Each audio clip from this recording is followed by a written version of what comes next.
to me.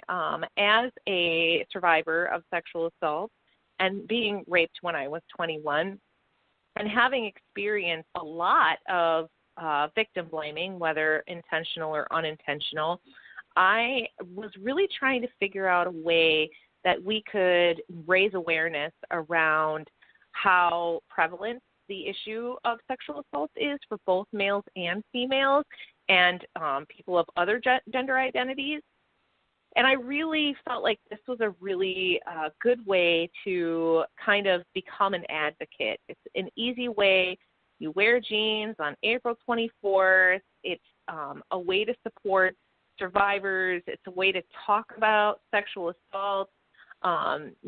People don't really like to talk about this subject. They oftentimes talk about sexual assault like it's something that the, bad guy does to a jogger on a trail.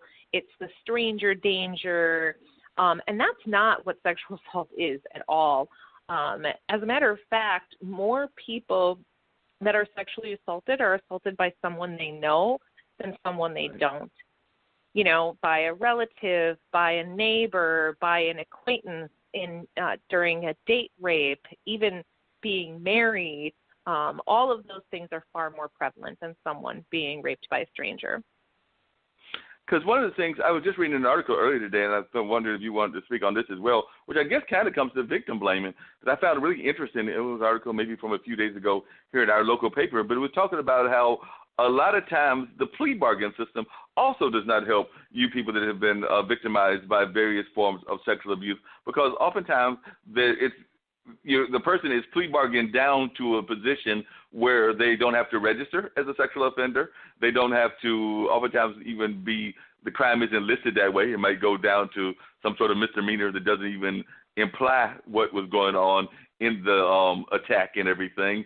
And so I'm thinking that you as women and men and everybody else that has been victimized, that is also part of the victim blaming. When you see that the system at large is also finding ways to let these folks, for lack of a better term, off and not have to actually face any sort of justice in the true sense of the word.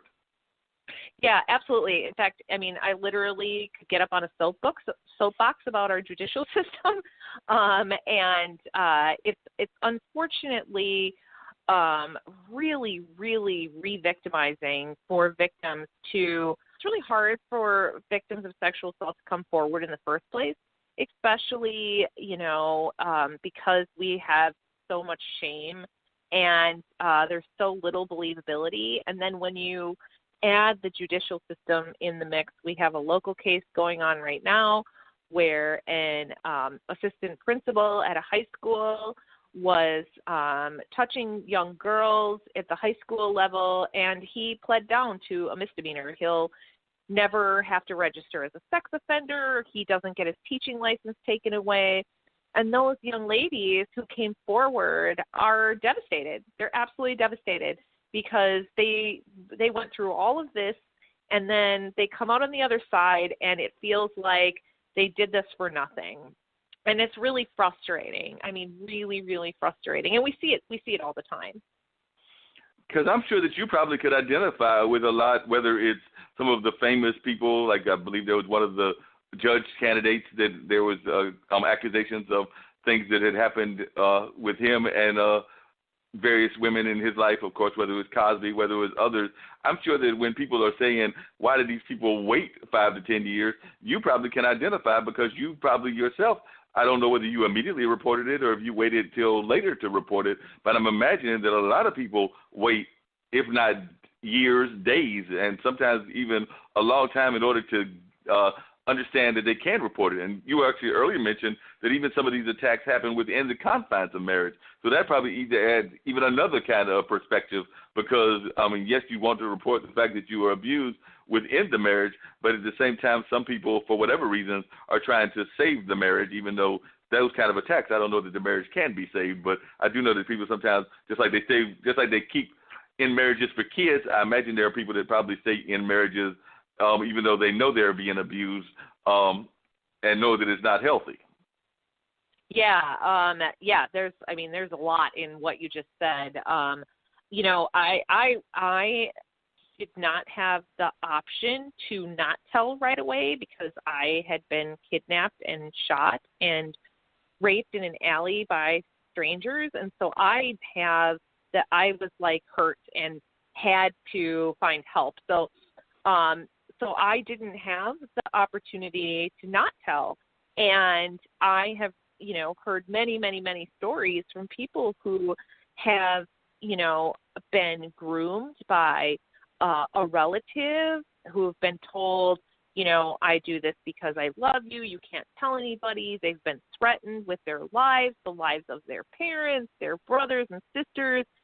So they may, be being molested and assaulted from the time they're 5, 6 years old all the way until they're 13, 14, 15 years old, and then are terrified of the ramifications of what might happen if they actually tell. And it's well into adulthood before they're even in a place or a position to be able to come to terms with what had happened to them. And again, I think like things like you talked about the Kavanaugh case, which is with the judge, and the Cosby case, I think that we have to remember that sexual assault is really about power and control versus sex or desire or lust. And so for a lot of these women, there was a huge amount of power men overheld from these women. And, if it's somebody's reputation, if it's someone's wherewithal, if somebody's afraid they won't be believed, if they're going to be blamed because maybe they shouldn't, feel like they shouldn't have gone into that person's home, or, maybe they were drugged and they don't remember everything. All of those instances are things that keep people from feeling empowered to be able to speak up and talk about what happened to them. And then when you get glorification, certainly in the Kavanaugh case, of this guy getting elected to the Supreme Court, I felt completely defeated after that. I was absolutely taken aback. I thought, what if this individual cannot be, is going to end up being in the Supreme Court even after all of this testimony and everything that has come up? That's a really scary prospect for me as a survivor, to think about all of these women that are going to have a difficult time coming forward, and men too. I mean, I've heard from many of my, I grew up in musical theater. I've heard from many of my male friends that there's no way that they could have ever reported, being assaulted in the theater business because they were men, and that wasn't a thing. Wow. And people forget, because this is not the first time that a judge actually faced this and wound up being in the Supreme Court. I mean, that is Clarence correct. Clarence Thomas is still sitting in office, and I remember one of the women that actually backed Anita on her case. I think that my friend Rose may have already passed, but she was one of those that testified with Anita. But Anita had made several accusations against Clarence Thomas, and I think other people had come out similarly, as maybe not as many as with Kavanaugh, but there were definitely claims against Clarence Thomas. I'm sure there were claims against others that are sitting in the Supreme Court as well. But that one I remember distinctly, and that was, maybe 15, 20 years ago when he was being being nominated and then eventually sworn in. Yes, and I know that I had a lot of my survivor friends who were like, well, it's going to be different this time because, it's 15 years later and we have progressed, and there's got to be something that we can hold on to. And so it was very disheartening to know that this case was just going to end up the way that the Anita Hill Clarence Thomas case ended up.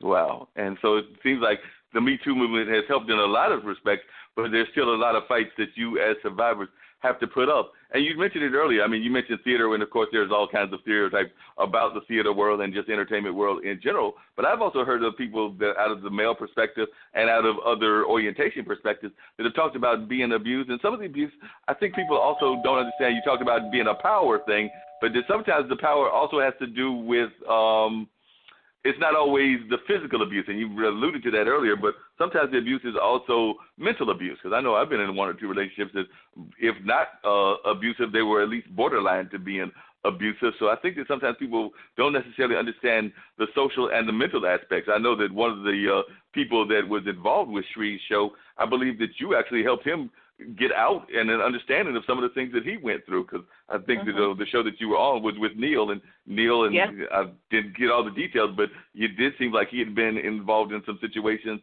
even in his life that people might have not been aware of and everything. Yeah, that's absolutely true. And, I think that,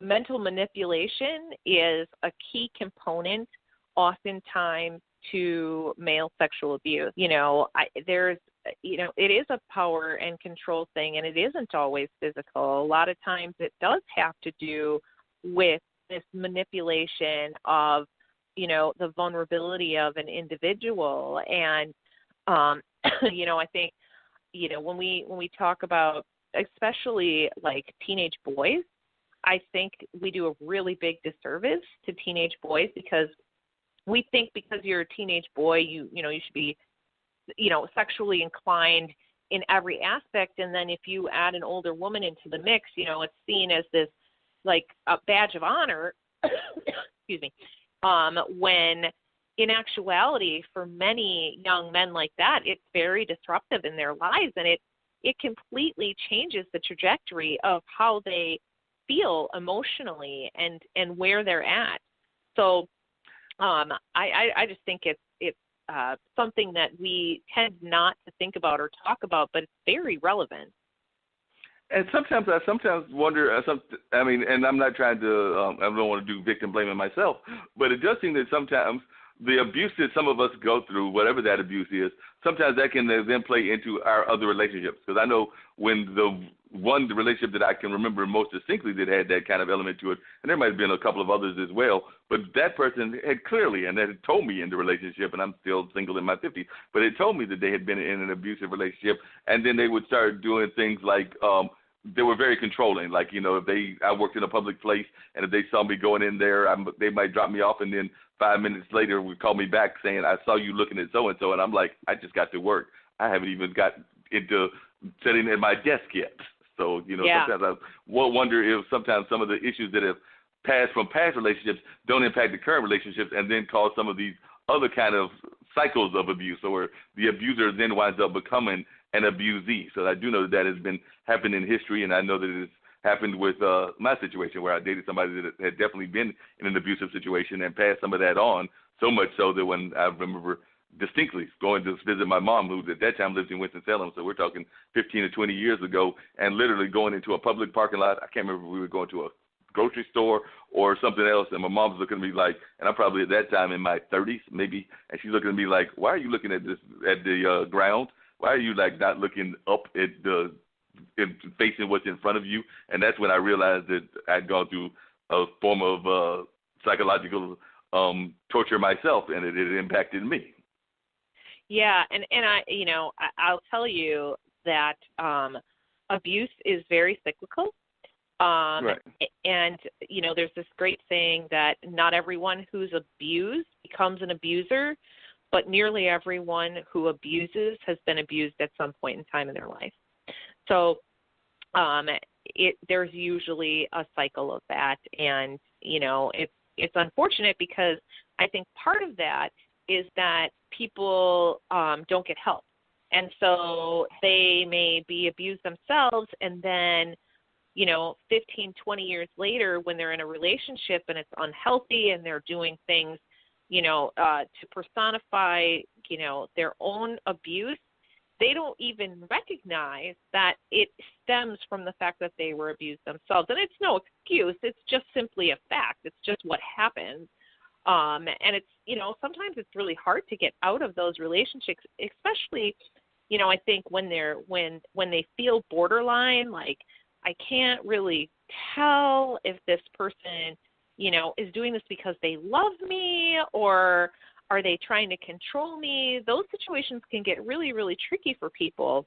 And that's a lot of times why people don't leave relationships, because it okay most of the time, but then there are these really glaring times when it's not, and what am I supposed to do about that? So